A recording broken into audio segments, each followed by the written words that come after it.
spaccata questa mattina a Mestre in 2 attività di Viale San Marco, nuovamente preso di mira il salone di estetica Gaia, un furto al mese da novembre a oggi, la denuncia della titolare.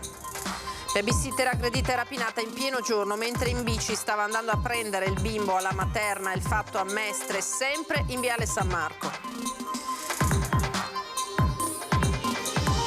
I brandelli di vestiti sulle ossa scoperte in via della Chimica appaiono leggeri, potrebbero far risalire la morte all'estate, ma le prime risposte arriveranno solo dagli esami di laboratorio. Notte di paura in un condominio di via Monte Bianco a Favaro. I residenti sono stati fatti evacuare per un incendio scoppiato nella cucina di uno degli appartamenti, intossicato un inquilino.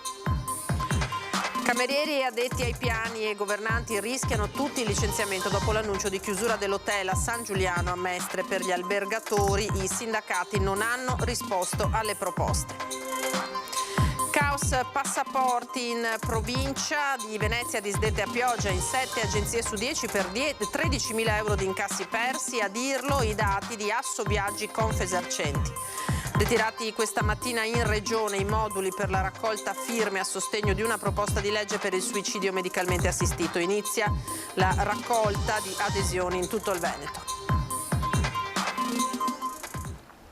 Buonasera, eccoci in diretta, edizione di Venezia dei telegiornali di Antenna 3, ben ritrovati. E dunque una spaccata e una tentata spaccata questa mattina a Mestre, dove evidentemente continua questa scia di criminalità. 2 le attività prese di mira in Viale San Marco, nuovamente il salone di estetica Gaia, dove la titolare denuncia che da novembre ad oggi ha subito un furto al mese. Questa mattina alle 5:18 mi è suonato l'allarme nel telefono e sono nuovamente, per la terza volta, nell'arco di qualche mese, rientrati nel mio negozio a rubare. Da novembre ad oggi la sua attività ha subito una spaccata al mese dopo l'ennesima razzia di questa mattina e quanto denuncia la stessa titolare del salone di estetica. Il fondo cassa, 50 euro, niente. I danni però della porta, come al solito, sono ingenti. Spaccata nella notte qui al centro estetico del Viale San Marco a Mestre, dove i ladri si sono impossessati del fondo cassa provocando diversi danni all'istituto, e poco prima al civico 148 una tentata spaccata al negozio di parrucchiera. Qui però qualcosa deve aver disturbato il o i banditi che si sono diretti al vicino civico 146 dall'estetista, appunto, dove hanno provocato diversi danni sia alla porta che alla vetrina d'ingresso, riuscendo, come detto, a scardinarle entrando indisturbati. Insomma, l'allarme funziona sì, ma non come deterrente? Assolutamente no, perché qui ormai in questa Mestre è lecito tutto, si ruba, si rompono le vetrate dei negozi, si aprono le porte, tanto ormai si sa che si esce tranquillamente indenni, no, da questo, paghiamo noi. Mestre città oramai alla deriva è in mano a banditi e delinquenti per il quale il giorno al pari della notte non rappresenta un ostacolo per le loro attività criminali, lo sfogo dell'estetista. Dicono che ci sono controlli, i comitati fanno esattamente come fa il nostro governo, parlano e nessuno fa più niente. E sempre in Viale San Marco c'è stata anche una babysitter aggredita e rapinata in pieno giorno mentre in bicicletta stava andando a prendere il bambino di cui si occupa alla scuola materna. Sentiamo. Sì, avevo il marsupio come ho la borsa adesso, in questo modo. Praticamente lui dalla schiena me l'ha tirato, me l'ha strappato proprio e è scappato. Rapina impropria in pieno giorno alle 3:30 del pomeriggio, lunedì 30 gennaio scorso. Siamo a Mestre, nuovamente in Viale San Marco. Io ero nella pista ciclabile qua in Viale San Marco che stavo andando a prendere il bimbo di una mia amica all'8 marzo, alla materna. Il furto della borsa è divenuta rapina quando il rapinatore, che l'ha seguita prima in bici poi a piedi di corsa, l'ha strattonata facendola cadere a terra con una violenza inaudita, e mentre un residente si è messo all'inseguimento del rapinatore, le maestre della materna sono subito corse a prestare aiuto alla babysitter riversa a terra in stato di shock. E la maestra mi ha aiutato, ha chiamato mio figlio, ha chiamato il papà del bimbo, così insomma. Ha visto bene in volto il suo aggressore, di cui ricorda ogni minimo particolare, dice. Aveva i jeans, scarpe da tennis, una giacca a scacchi rossa e un cappello in testa che praticamente era proprio vicino al naso, però era scavato in viso. Era un ragazzo, un uomo? 35 anni, 35-40 più o meno. Fortunatamente, racconta, il bimbo non era con lei nel momento della rapina. Sì, veramente, anche perché escono i bimbi da scuola, ci sono le mamme. Terribile, sta cosa terribile. Uno shock che mi rimarrà sempre dentro. Ieri sera, nei pressi del supermercato della zona, il ritrovamento del marsupio con i documenti al suo interno, ma senza cellulare né contanti. I brandelli di vestiti accanto alle ossa ritrovati in via della Chimica a Marghera appaiono leggeri e potrebbero far risalire la morte all'estate, ma le risposte di quello che rimane ancora un giallo potranno arrivare solo dagli esami di laboratorio. Era un uomo o una donna? È stata una morte violenta o accidentale?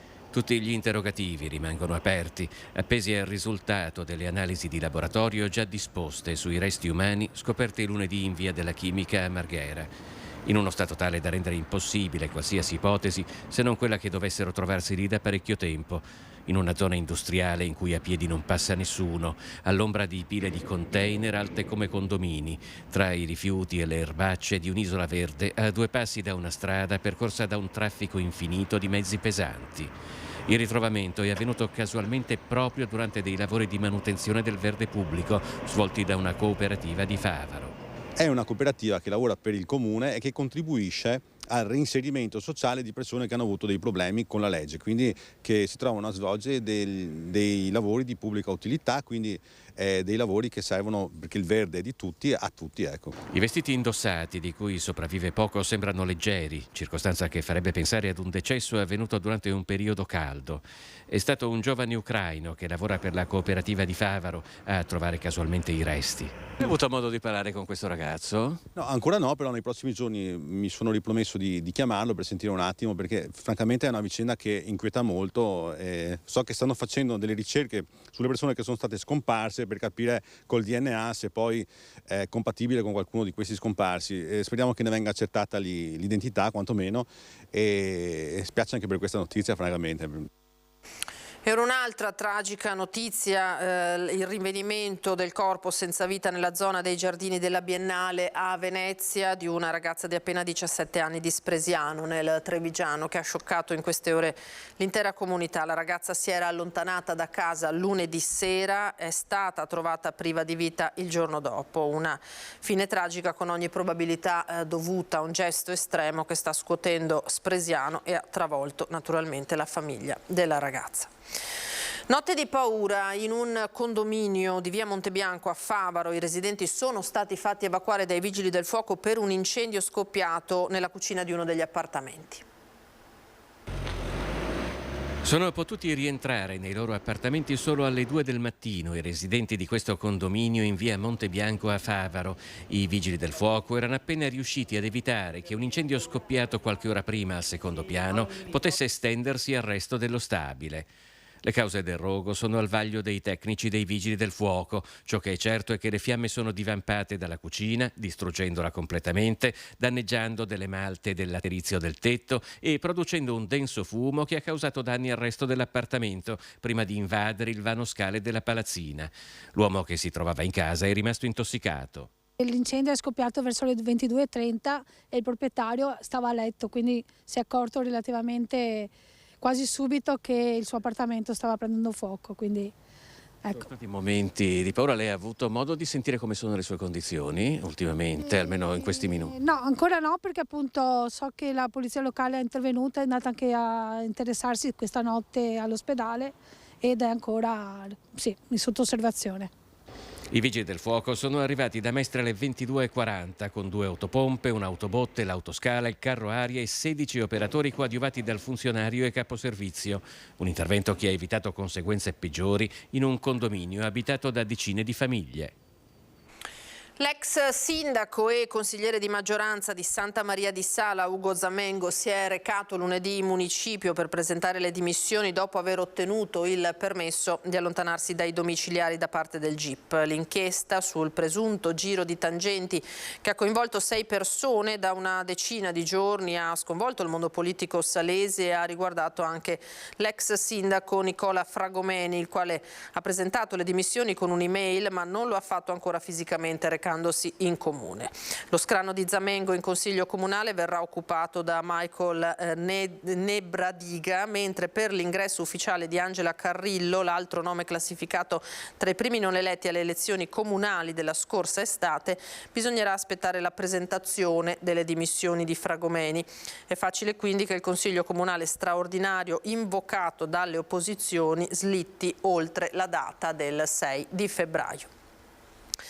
La cronaca sindacale ora con la protesta oggi davanti all'hotel Rousseau a San Giuliano. Lavoratori e sindacati cercano di salvare il posto di una ventina di dipendenti con l'associazione veneziana albergatori che risponde: noi abbiamo fatto delle proposte. Alla nostra età, cioè io non sono neanche più giovane, non è neanche più facile trovare un posto di lavoro. Non posso stare così a casa se loro licenza. Comunque devo cercare lavoro per mantenere famiglia. Camerieri, addetti ai piani, governanti, rischiano tutti il licenziamento. Sono i lavoratori dell'Hotel Rousseau di San Giuliano, che già ad ottobre non aveva più riaperto. Qui abbiamo un indotto di 40 famiglie più i stagionali che si trovano domani, se dovesse succedere, se non interviene il Ministero o si folgano sulla via di Damasco, 20 licenziamenti in pieno, più i 14 di Taormina. La struttura con il passare degli anni è invecchiata e andrebbe in prima analisi ristrutturata per poi essere stagionalizzata, come già era stato ventilato prima della pandemia. Non è mai stato un albergo stagionale, abbiamo sempre lavorato tutto l'anno, con congressi, con tutto, cioè veramente. Si è arrivati inevitabilmente alla scelta del licenziamento collettivo e a tutti i lavoratori è stato proposto di essere riassunti come stagionali. Lo scrive in un comunicato il vice direttore dell'Associazione Veneziana Albergatori Daniele Minotto. Tra le varie soluzioni, dice Minotto, AVA ha avanzato anche una proposta di ricollocazioni in altre strutture e si dichiara stupito della posizione assunta dal sindacato che non ha dato riscontri. Poi anche noi ci stupiamo del comunicato di AVA, è chiaro che noi l'unica cosa certa è che abbiamo 19 lavoratori a casa, riteniamo che non sia un albergo stagionale, questo albergo andava ristrutturato e non l'hanno fatto e ce l'hanno detto in diversi incontri, quindi mi dispiace che ci sia questa, che tra l'altro noi collaboriamo con AVA, anzi chiederemo la possibilità a AVA di fare una riqualificazione sugli alberghi nel territorio qui veneziano, però ognuno fa il suo mestiere, il sindacato protegge i lavoratori e quindi dice che questa situazione andava pensata prima, non in 2 mesi. Voltiamo pagina, siamo al disegno di legge sull'autonomia differenziata delle regioni che approderà domani in Consiglio dei Ministri e sul quale la politica si divide. La realizzazione di un progetto che dà corso ovviamente a quello che era il progetto dei padri costituenti. Diciamo a tutti che l'autonomia che vogliamo è quella scritta in Costituzione. Il disegno di legge sull'autonomia differenziata approderà domani in Consiglio dei Ministri. Esulta il presidente del Veneto Zaia che parla di giornata storica. È chiaro che l'autonomia non spacca i paesi. Se fosse così non percepiremo ad esempio la Germania come una grande nazione. La Germania ha un'autonomia che qui in Italia ce la sogniamo. Ma sul DDL, ritoccato ieri in preconsiglio e che domani verrà discusso e probabilmente approvato a Palazzo Chigi per poi passare alla conferenza unificata, la politica si divide. Di progetto che non risponde per nulla ai principi democratici del regionalismo, come era inteso dai padri costituenti, parla Luana Zanella, capogruppo di Alleanza Verdi e Sinistra alla Camera. Per la presidente di Azione Mara Carfagna, l'autonomia modello Calderoli non rispetta il dettato costituzionale e spacca l'Italia. Ma anche all'interno del PD le posizioni sono differenti tra chi boccia il progetto leghista e chi, come l'europarlamentare Achille Variati, plaude l'autonomia purché venga risolto il nodo dei diritti civili e sociali degli italiani. Perché solo così supereremo l'ostacolo che da una buona parte dell'Italia, guardando al Veneto, guardando all'Emilia Romagna e guardando alla Lombardia, dicono ecco, questi sono gli arricchiti che si vogliono tenere i loro soldi. No, non è così. Questi sono coloro che ritengono che le funzioni, passando dallo Stato alla regione a parità di risorse, forse addirittura risparmiando risorse, si daranno servizi migliori. L'importante è che la questione approdi in CDM, ribadisce il leghista Gian Antonio Darè, sottolineando la questione della responsabilità di spesa delle regioni nelle materie in oggetto. Ci sono regioni trainanti come il Veneto, come l'Emilia Romagna, come la Lombardia e quant'altro, altre purtroppo che sono in sofferenza. Nessuno lascia a piedi nessuno, però il senso di responsabilità e il senso civico su quelle che sono le risorse che vengono date e introitate a Roma poi devono essere distribuite sul territorio in maniera equa e soprattutto capire che quei soldi non vanno buttati via. In queste ore è arrivata anche l'ufficialità della nomina di Massimo Annichiarico come nuovo direttore generale dell'area sanità e sociale della regione del Veneto. Prenderà il posto di Luciano Flori, in pensione dal 30 dicembre, medico, nato nel 1958 a Taranto. Il dottor Annichiarico si è laureato all'Università degli Studi di Bologna con il massimo dei voti e la lode. Sempre con lode si è specializzato in medicina interna e in cardiologia. Fino ad oggi ha ricoperto l'incarico di direttore regionale della Direzione Salute e Integrazione Sociosanitaria della Regione Lazio. Sono stati ritirati questa mattina in Regione i moduli da utilizzare per la raccolta firme a sostegno della proposta dell'associazione Luca Coscioni per chi decide di accedere al suicidio medicalmente assistito. Era stata depositata il 21 dicembre scorso in Consiglio regionale la proposta di legge di iniziativa popolare correlata di relazione introduttiva e ora i promotori facenti parte dell'associazione Luca Coscioni sono entrati in possesso dei moduli vidimati dal Consiglio regionale per poter iniziare la raccolta firme sul tema del suicidio medicalmente assistito.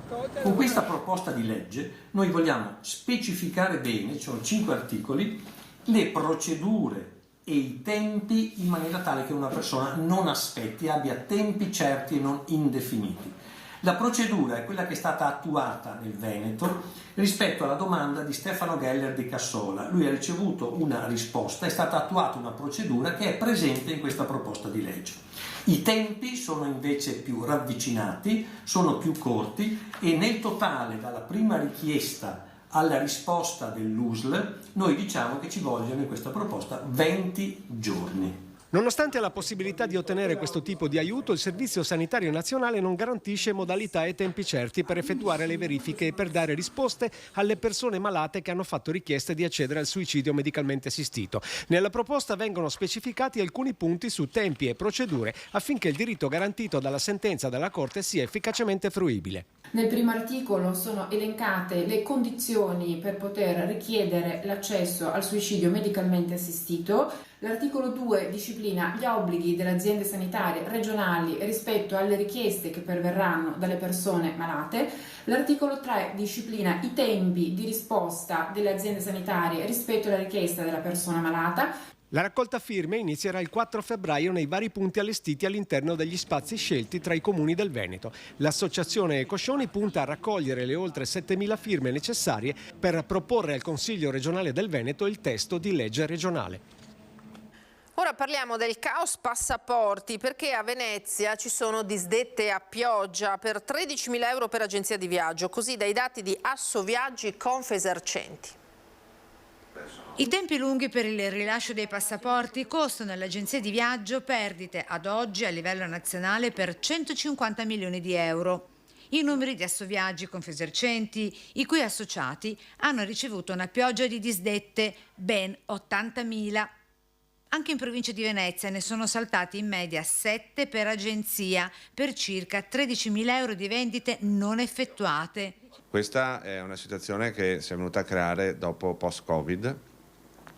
Dicono che sia causata dal fatto che appunto con l'avvento del Covid il personale sia stato ridotto. Il personale delle questure. Il personale delle questure è stato ridotto, non sia più stato poi effettivamente sostituito da chi di competenza e che quindi tutte le procedure siano molto rallentate. Problematica sorta con la ripresa dei flussi turistici, ma non soltanto. Dettate dal fatto che ci sono tante persone extracomunitarie che affollano le questure stesse per essere messe in regola e per essere così poi a norma, e ciò fa sì che tutto si intasi a discapito purtroppo nostro. Adesso però bisogna trovare una soluzione. La richiesta di Assoviaggi: è innegabile che il problema abbia infatti un grave riflesso sul mondo del turismo organizzato proprio nell'anno della ripartenza.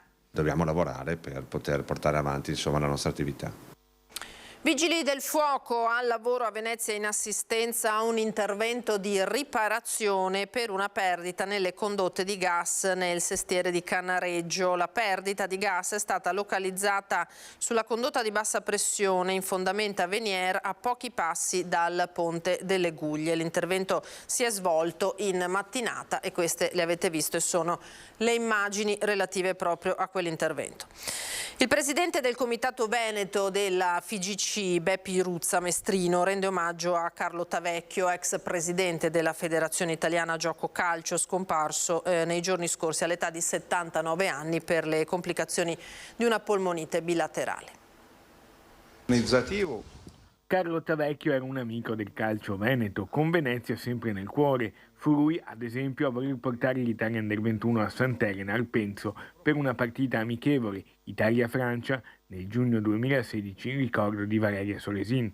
La sua scomparsa, a 79 anni, ex presidente della Federazione Italiana Gioco Calcio dal 2014 al 2017, attuale numero 1 del Comitato della Lombardia, a causa delle complicazioni di una polmonite bilaterale, è un lutto per tutto il mondo del calcio e dello sport. Il ricordo del presidente del Comitato Veneto della FIGC, il Mestrino Beppi Ruzza. Ha fatto tantissimo.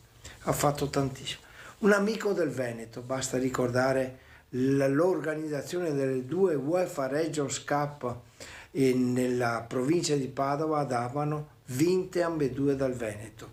E basta ricordare anche la creazione della squadra di Carcere 2 Palazzi di Padova, palla al piede. Quando noi abbiamo chiesto a Tavecchio di darci una mano, immediatamente ha detto di sì. Tavecchio è stato ricordato con un minuto di silenzio su tutti i campi, anche prima della partita Venezia-Cittadella. C'è stato un momento anche in cui noi tutti lo chiamavamo Remida, perché sembrava che quello che lui toccava diventasse oro. E quindi ha fatto grande la Lega Nazionale delle Tante, sia sotto l'aspetto economico, ma anche e soprattutto sotto l'aspetto politico. Una parola sola: è stato un grande e sarà sempre un grande, che possa riposare in pace. Era l'ultimo servizio per questa edizione, io vi ringrazio per averci seguito. Tra poco come sempre l'edizione di Treviso. Adesso le previsioni del tempo per domani, una buona serata, arrivederci.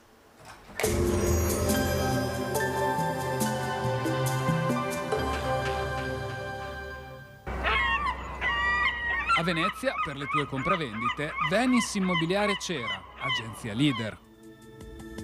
Bentrovati al meteo. Alta pressione prevalente, il tempo si mantiene buono nella giornata di giovedì 2 febbraio. Ma vediamo insieme il dettaglio. Sul Veneto possibili foschie o nebbie fino al mattino sulle zone di pianura. Localmente potranno essere anche fitte e persistenti. A seguire tanto sole ovunque, probabili precipitazioni a carattere nevoso sulle Dolomiti, specie a partire dal pomeriggio. Temperature minime tra 1 e meno 2 gradi, massime tra 5 e 11 gradi all'incirca. Spostiamoci ora sul Friuli Venezia Giulia, dove al mattino saranno possibili nebbie o foschie su pianura e costa, ma in rapido dissolvimento con il passare delle ore, quando sarà decisamente più soleggiato. Temperature minime tra meno 1 e 4 gradi, massime sui 5 e 9 gradi. Infine diamo uno sguardo alla situazione del Trentino Alto Adige, dove avremo un ampio soleggiamento, come ci mostra la nostra grafica. Il cielo sarà poco nuvoloso, locali nevicate sui settori di confine. Temperature minime intorno a 1 grado, massime sugli 8-10 gradi. Dal meteo è tutto, vi auguro un buon proseguimento in nostra compagnia.